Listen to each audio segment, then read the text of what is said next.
ಇವಾಗ 365 ದಿವಸ ನೀವು ಕೆಲ್ಸಕ್ಕೆ ಹೋದರೆ ಏನೋ ಸ್ಯಾಟರ್ಡೆ ಸಂಡೇ ಅದು ಹೋಗಲ್ಲ, ಓಕೆನಾ, ಇಲ್ಲ ಸಂಡೇ ಅಂತ ತಿಳ್ಕೊಳ್ಳಿ.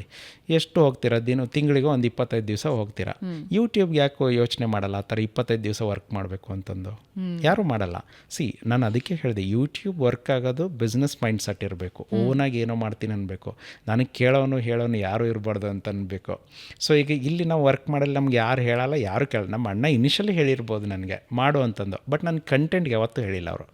ನಾನು RC ಏರ್ಕ್ರಾಫ್ಟ್ಗಳೆಲ್ಲ ಬಿಲ್ಡ್ ಮಾಡಿದ್ದೀನಿ ನಾನು, ಬಟ್ ಅವ್ರಿಗೆ ಗೊತ್ತಿಲ್ಲ. But YouTube ಹೇಳಿದ್ದವರು. ಸೊ ಹಾಗಾಗಿ ಇಲ್ಲಿ ಏನಾಗುತ್ತಂದರೆ ಓನ್ ಮೈಂಡ್ ಸೆಟ್ ಅನ್ನೋದು ತುಂಬ ಇಂಪಾರ್ಟೆಂಟು. ಆಮೇಲೆ ಇನ್ನೊಂದು ಏನಂತಂದರೆ, ನಿಮಗೆ ಒಬ್ಬೊಬ್ರಿಗೆ ಹೆಂಗಾಗುತ್ತೆ ಅಂದರೆ ದುಡ್ಡು ಬರೋವರೆಗೂ ಇಂಟ್ರೆಸ್ಟ್ ಬರಲ್ಲ. ನಂದು ಅದೇ ಪ್ರಾಬ್ಲಮ್. ಸೊ ಅಲ್ಲಿವರೆಗೂ ನಮ್ಮ ಅಣ್ಣ ಪುಷ್ ಮಾಡ್ತಿದ್ದೆ, ವೀಕ್ಲಿ ಒಂದು ಫೋನ್ ಬಂತಂದರೆ ಇವತ್ತು ನಾವು ರಿಪೋರ್ಟ್ ಕೊಡಬೇಕು ಅನ್ನೋ ಥರ. ಸೊ ಹಾಗಾಗಿ ಯಾವಾಗ ನನಗೆ ದುಡ್ಡಂತ ಶುರು ಆಯಿತೋ ಆವಾಗ ನಾನು ಯೋಚನೆ ಮಾಡಿದ್ದೆ ಫುಲ್ ಟೈಮ್ ಹೋಗ್ಬೇಕಂತಂದು. ಯಾಕಂದರೆ ದುಡ್ಡು ಹೆಂಗೆ ಬರ್ತಿದೆ ಅಂತಂದು.